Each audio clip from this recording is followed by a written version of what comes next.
Please, may you allow me to do this? I'm going on my knees. I'm going on my knees, Mama. Toda kukutenda. Makatuluzira gamba. Zvakanaka mwana. Vanhu vachinja vachichipo. And I know but it was your prayers. Munenguva comment vasati va out there. Munenguva yemaina macha kumwara zvizi vazofika pawasvika. Ende mwari akuzidzatikiza. So this masterpiece is mainly dedicated for you. And I try him.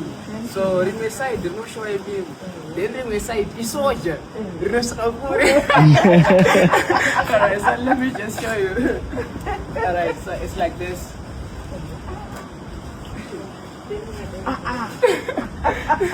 Exactly.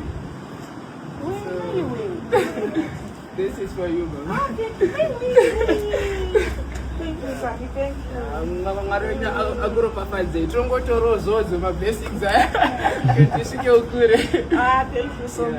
Second news update muri yeZimbabwe ndeyaKissimo Soko uyo akapiwa 12 months ari mujeri mushure mekunge atukira Denzel naMelo. Zvichakadaro 6 months dzakasuspendwa in one condition kuti asaite mhosva yakaita sekudaro pa5 years dzinotevera. Then 6 months dzinenge dzasara akapiwa community service paGlenora Polyclinic for 210 hours. Ndomuromurudze zvamunofunga mucomment section pamusoro penhau iyi. Much love.